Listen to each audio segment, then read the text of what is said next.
chiquillos, este es el video donde vamos a revisar qué preguntan en el ENARM. Ay, estoy muy trabada estos días, es el estrés, ténganme paciencia.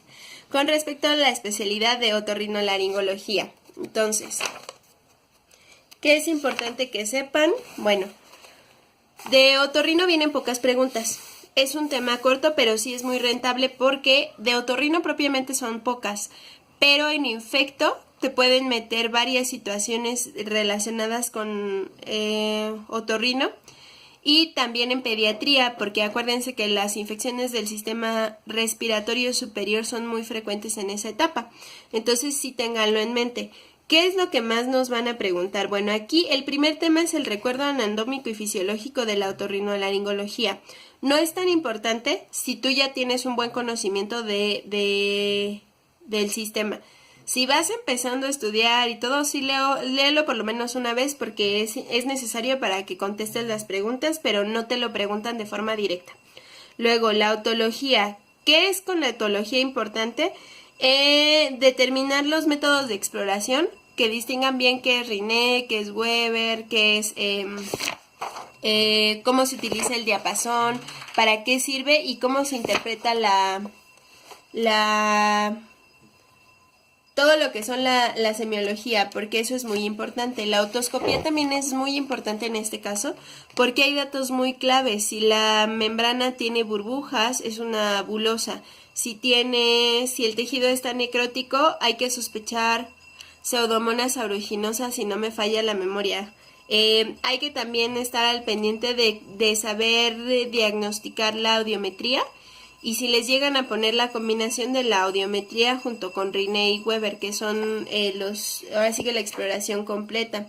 Aquí es importante destacar que aquí sí hay muchos epónimos.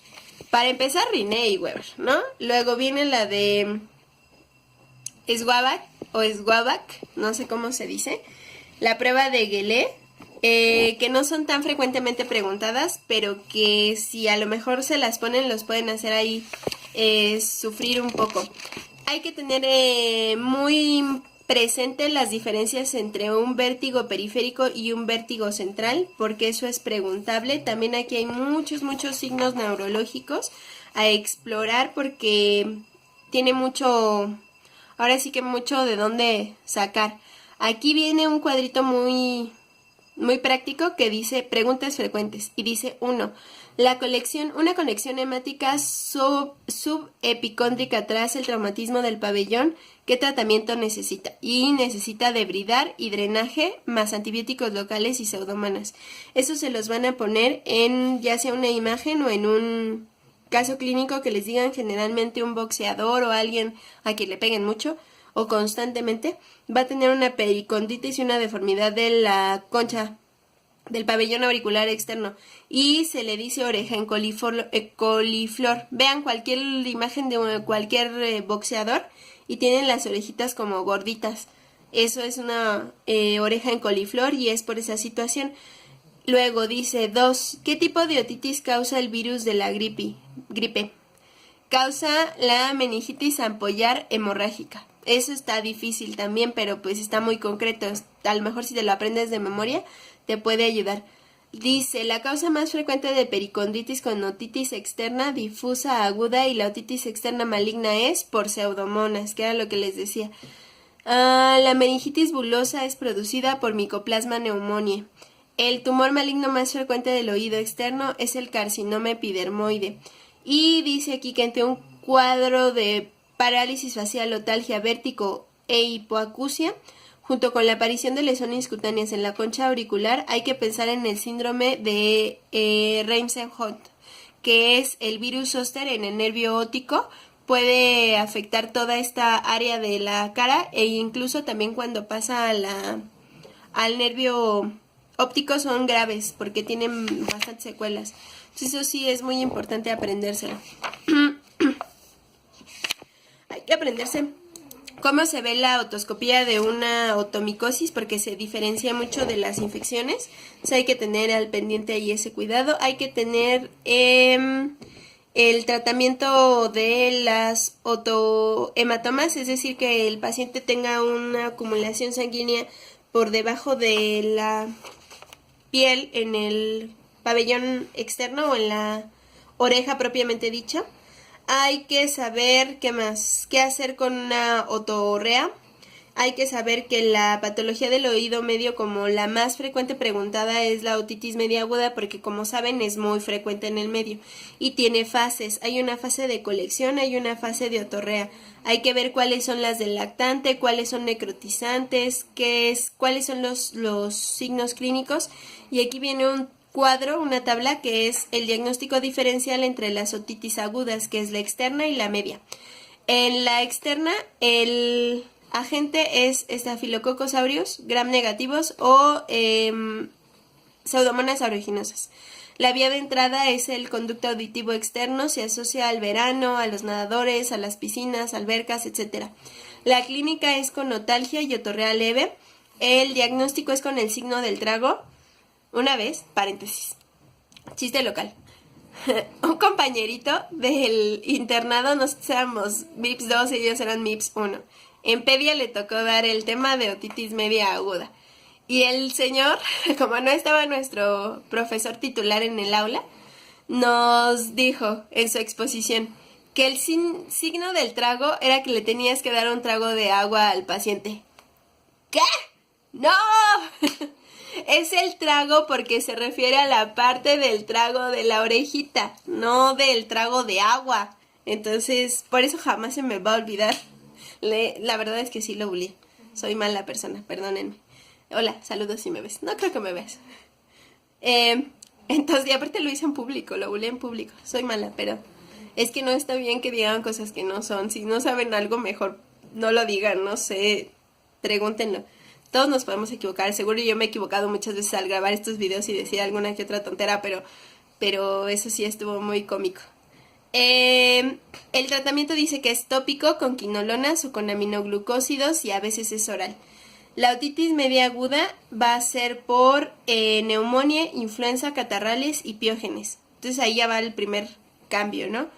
Generalmente la puerta de entrada va a ser la trompa de Eustaquio. Generalmente hubo una sinusitis y se da más en invierno. Otra cosa importante pues es que te pueden decir el ciclo estacional de tu enfermedad y eso ayudarte con el diagnóstico. Obviamente te va a ayudar si te lo sabes. Si no te lo sabes, pues te va a confundir más. La clínica tiene otalgia y otorrea. Y vamos a ver que aquí solo es la otoscopía, aquí no hay signo del trago. Y el tratamiento en este caso va a ser sistémico. Ya saben que en otorrino todo se trata con amoxiclav.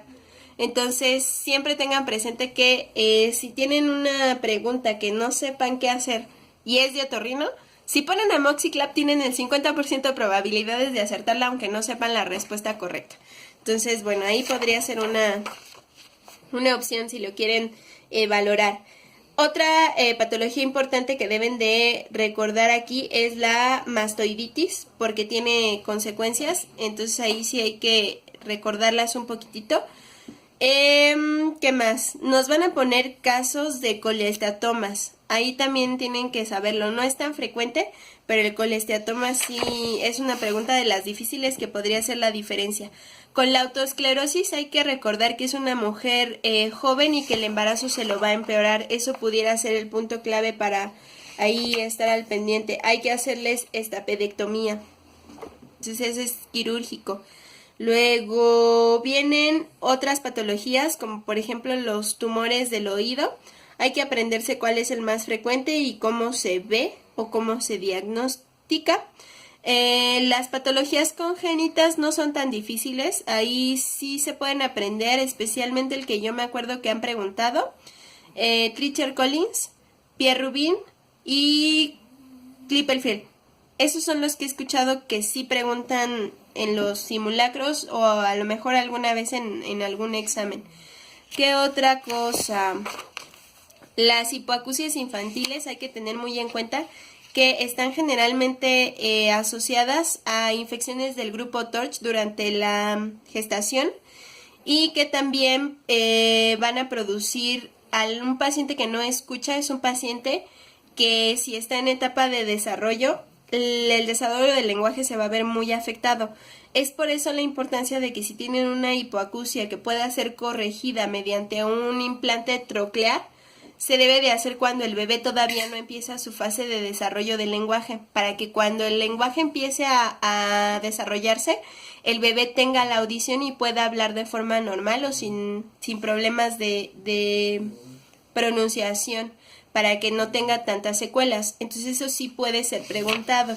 Lo demás pues léanlo, porque todo eso sí que les estoy mencionando es importante. Aquí viene también lo de los medicamentos ototóxicos. Eso pues ya se lo deben de saber. Eso sí por práctica clínica. Aminoglucósidos, muy importante para que lo tengan muy en cuenta. Hay otros medicamentos, pero ya son menos frecuentes. Creo que el más común serían los aminoglucósidos. Bueno, otra vez viene aquí tema con lo del desarrollo del lenguaje. Por ejemplo, ustedes no diagnosticaron o nunca le hicieron un tamés auditivo o potenciales evocados a un bebito. Pero resulta que ustedes ven a un bebé de unos 18 meses o más que no está hablando. Hay que buscar si no tiene problemas de audición, porque pudiera ser esa la situación que esté provocando el retraso del desarrollo del lenguaje.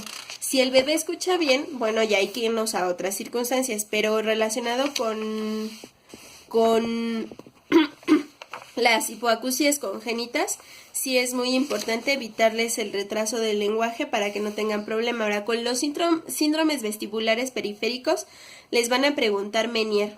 Menier es seguro porque es frecuente, pero también les van a preguntar el vértigo posicional paroxístico benigno, porque son muy frecuentes las dos y aparte son diferenciales.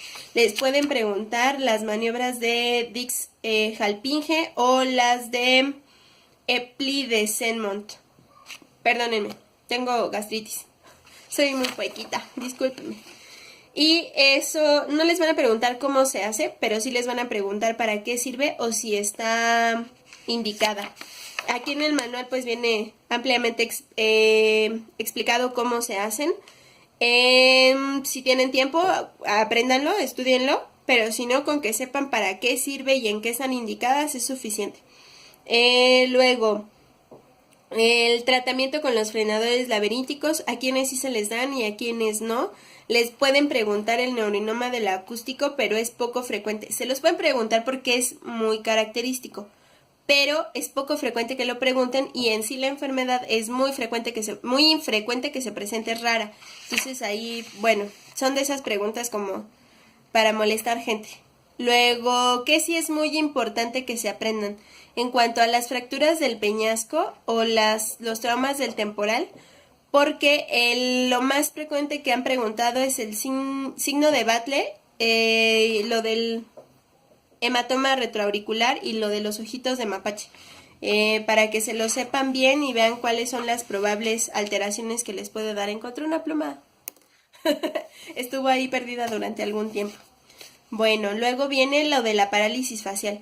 Parálisis facial también es muy preguntada porque no solo se las van a preguntar como otorrino, se las pueden preguntar como neuro y pues también como parte de otras secuelas. Entonces viene aquí nuevamente lo del síndrome de Ramsay-Hunt, que es lo del zóster a nivel óptico. Hay que ver también cuál es el origen, porque hay muchos tipos de orígenes de las parálisis faciales. Pueden ser idiopáticas como la de Bell, pueden ser traumáticas por fracturas del temporal, pueden ser ópticas, por ejemplo, una otitis media aguda muy grave o una tuberculosa o una otitis externa maligna. Si ya llega una parálisis facial, híjole, ese paciente está mal, hay que mandarlo, no se lo quede. Luego las iatrogénicas, ¿por qué no? Luego vienen las tumorales, por ejemplo el neurinoma, que generalmente si causan las parálisis es porque están en el séptimo y en el octavo par craneal. Las sindrómicas como la de Ramsay-Hunt o el síndrome de Merkeson-Rosenthal, que no son preguntados, pero que yo jamás los había visto así tan estudiados en la vida, pero a lo mejor si nos ponen una de las muy muy muy difícil, con eso te pueden ahí atorar un poquito. Luego hay que hacerles descompresión quirúrgica del nervio facial, es un rollo. Hay otras causas, por ejemplo, las neurológicas como la esclerosis múltiple, la miastenia gravis y el Guillain-Barré. Las metabólicas, el diabetes mellitus, hipertiroidismo y las porfirias. Y las tóxicas, que serían por alcoholismo, por talidomida, por difteria o por tétanos, por sus toxinas. Entonces, bueno, ahí va a aprendérselo. Si tienen tiempo, ay, perdón, mi alarma. Por cierto, mi alarma es de las 14:18, que es la translocación del linfoma no Hodgkin folicular, por si se lo quieren aprender. Ese es de Mato, pero apareció en este momento mi alarma y como estoy grabando, pues habría que mencionarlo. Luego, el diagnóstico, el electrodiagnóstico, bueno, no es tan frecuente, pero pudieran saber para qué se solicita, ¿vale? Aquí viene otro cuadrito de preguntas. Estos me gustaron de aquí porque solamente los he visto aquí en otorrino. En las otras especialidades no vienen así. Pero dice, una parálisis facial con test de Schimmer normal se localiza en distal al ganglio geniculado. Una alteración aislada de toda la musculatura facial indica lesión distal al orificio estilomastoideo. 3. Si hay una parálisis de musculatura de la cara con movimientos de la frente, lacrimación, gusto y sensibilidad intactos, es una parálisis facial central. Eso sí es muy importante porque sí la preguntan. Yo me la aprendí porque era así. Central, periférica. Entonces, si la parálisis está aquí, pero hace esto, pues ya tienen ahí su diagnóstico. El paciente que pueda hacer esto es una parálisis central. Si lo que no se mueve es aquí, al centro de la cara, es central. Si lo que no se mueve es la periferia de la hemicara, pues ya lo saben. Aquí viene otra regla mnemotécnica. Dice, el facial es lelo. Lelo por primera rama del lagrimal.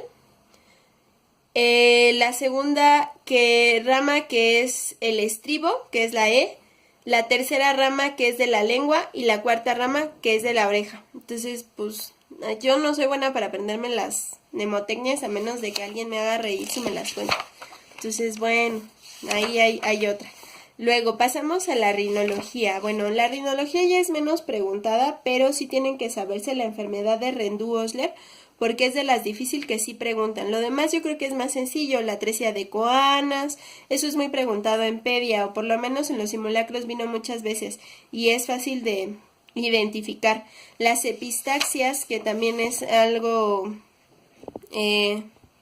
importante, la epistaxis es frecuente y hay que decir la causa, hay que saber los traumas del área nasofacial, muy preguntados las fracturas de Ford. Entonces apréndanse cuál es 1, cuál es 2, cuál es 3, en qué consiste. Con eso es suficiente. No creo que necesiten saberse más. Ya si quieren ustedes ser más específicos, adelanten, excelente, pero para así términos mínimos, eso. Aquí viene también una clasificación con respecto a las fracturas abiertas, pero ya eso es un poquitito más difícil. Sí cuesta un poquito más trabajo y yo no creo que lo pregunten porque ya es más específico, ya sería como pregunta de especialidad. Luego, la rinitis. De la rinitis se te tienen que saber todo. La tétrada alérgica de la rinitis es así, básico que se la sepan. Estornudo, saludo nasal, rinorrea y prurito. Esa es la tétrada. Entonces, esa apréndansela. Aquí también viene un cuadrito que es un diagrama de flujo donde viene la patología nasosinusal benigna en comparación. Está muy práctico porque te quita menos tiempo para estudiar. Hay que también tener en cuenta cuáles son las infecciones sistémicas que se van a asociar con la rinitis. Por ejemplo, el Wegener, el granuloma de la línea media, el rinoescleroma, la mucormicosis rinocerebral, que esa es mala.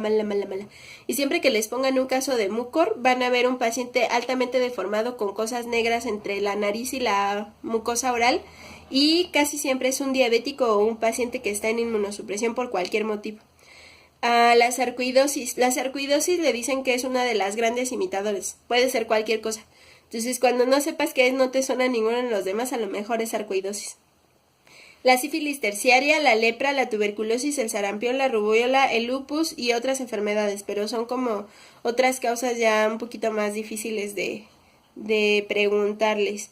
Es importante acordarse que el shock tóxico va a ser por un estafilo. Entonces hay que tener eso en cuenta por si se los llegan a preguntar. Es poco frecuente. Hay que tener también de las enfermedades malas o así muy extremas, la sinusitis por Aspergillus, que son de las bacterias, que son como de las que hay que preguntarse. Luego, hay ciertas proyecciones especiales para ver los senos paranasales. La más frecuente que preguntaran sería Cadwell y Batters, pero también existe la Hitz y la lateral. Tienen que saber nada más que se utilizan para esos y qué huesos ven. Cadwell va a ver frontal, bueno, lo que es senos, perdón, frontal y etmoidal, y Batters va a ver al frontal y al maxilar. Si ustedes quieren ver el esfenoidal y el etmoidal, para eso tienen que poner la de Hirsch. Y si quieren ver la esfenoidal frontal, la silla turca y el adenoides, tienen que pedir la lateral. Entonces son ya cosas muy específicas. Si se aprenden Cadwell y Batters es suficiente. Si quieren exagerar, pues apréndanse los 4. Pero sí, ya es difícil en general que un médico general ya pida una toma específica para senos paranasales, pero si la pudieran hacer, pues adelante. Luego aquí viene con respecto a la poliposis sinusal, la tríada de Samler, que es pólipo, asma y alergia a la aspirina. Entonces pudiera ser ahí importante revisarlo para que se lo aprendan.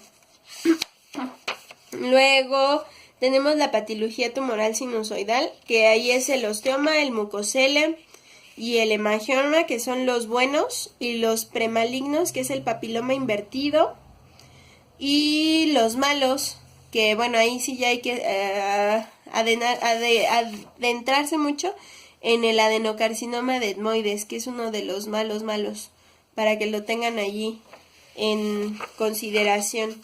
Luego nos seguimos con el siguiente tema, que es la estomatología. De estomatología hay que aprenderse el labio y paladar hendido.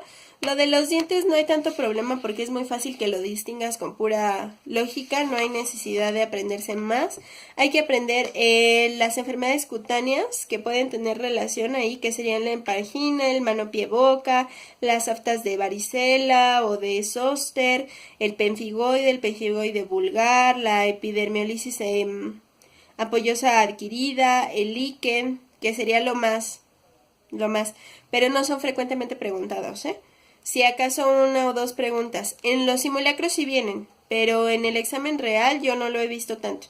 Entonces sí estudianlo por si las dudas, o para atinarle a esas de dificultad muy muy alta, podría ser importante que lo estudien, pero así normalmente en el modo normal de dificultad no vienen tanto esas preguntas. Si viene angina de Ludwig, les pueden preguntar también los trismus, les pueden preguntar a qué se relaciona y en qué pacientes hay que estar ahí haciendo algún tipo de intervención, tanto profilácticas como terapéuticas. Los carcinomas en general, que en este caso sería el carcinoma epidermoide del labio, que es también de cavidad oral, el carcinoma epidermoide del borde lateral de la lengua, que se presentan con leucoplaquias. ¿Qué más? Nada más.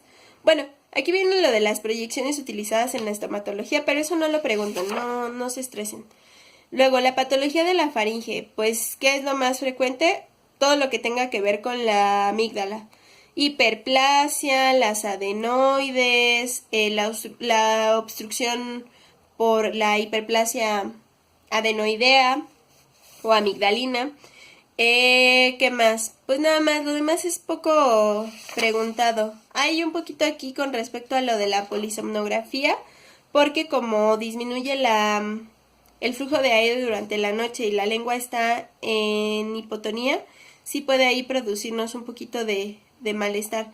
Las úlceras membranosas de Paul Vincent es una de las difíciles, pero que si se lo aprenden bien les va a asegurar una respuesta más.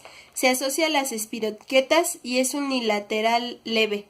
Generalmente tienen buen estado y tenemos la apariencia de una boca séptica. El tratamiento es con penicilina.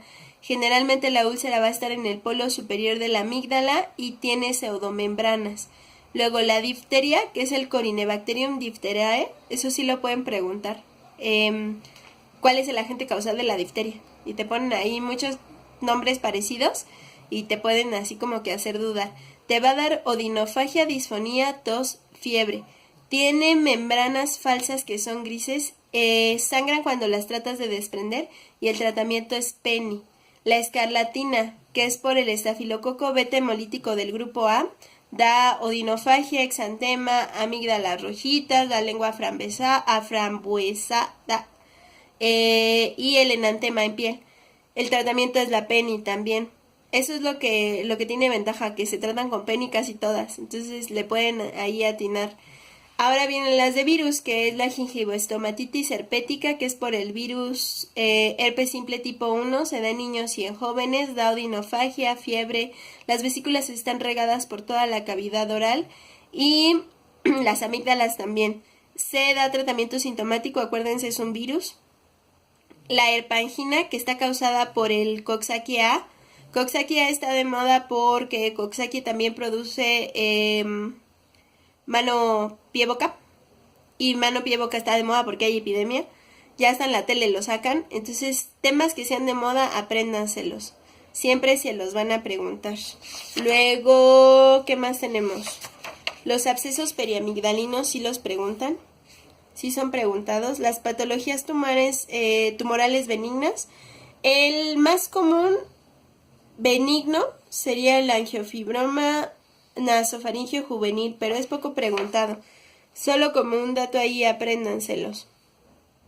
El épulis, que es una bolita en el paladar de las mujercitas embarazadas. Luego los malignos, pues vienen ahí sí poquito más, pero no son preguntados. Generalmente se asocian al paciente que fuma mucho, pero no son tan preguntadas. Esa es la gran ventaja. Luego yo aquí tengo como punto importante que si tienes una otitis media con un derrame en un adulto, hay que descartarle un cáncer de nasofaringe.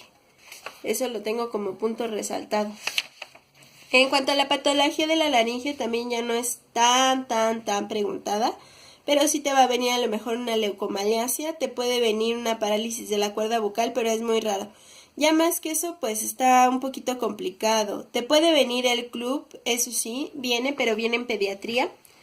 Te pueden preguntar las laringitis agudas como si es supraglótica o subglótica. Hay que aprenderse nada más el signo de punta de lápiz en la radiografía del CURP, o hay que saber cuándo es pseudo y cuándo es verdadero. De ahí en fuera no hay mayor problema. Con las epiglotitis lo importante es mantener la vía aérea permeable. Si la vía aérea está permeable, ya están del otro lado. También hay lesiones ya más profundas, pero eso ya es poco preguntable. Viene lo de la patología de las cuerdas bucales, que son los nódulos que se dan en las mujeres, los pólipos que se dan en los hombres. Entonces hay que tenerlo en cuenta para que lo revisen. Puede venir también un laringocele, que es menos frecuente, pero a lo mejor con ¿qué les gusta? Un diferencial de un divertículo, podría ser, de Zenker. Entonces ahí podría ser algo que nos preguntarán, pero está muy difícil, generalmente no te preguntan ese tipo de cosas. Otras laringitis crónicas son poco preguntadas, pero tienen que tener en cuenta la asociación de el virus de Epstein-Barr y el virus de BPH en la patología tumoral de la laringe. Otras cosas ya son muy poco preguntadas, no tiene mucho caso que le den mucho tiempo. La inflamación de vamos a la patología de las glándulas salivales. Es también poco preguntada, pero sí les pueden preguntar si tiene una litesis submaxilar, si llegara a haber una enfermedad de Mikulski o el síndrome de Sjögren, también la sarcoidosis. Eso es lo preguntable frecuente de ahí. Otros que no son tan preguntables, pero que pudieran ser el caso, el adenoma pleomorfo. Ay, espérenme tantito porque mi computadora ya está queriendo ahí rendirse en este trabajo.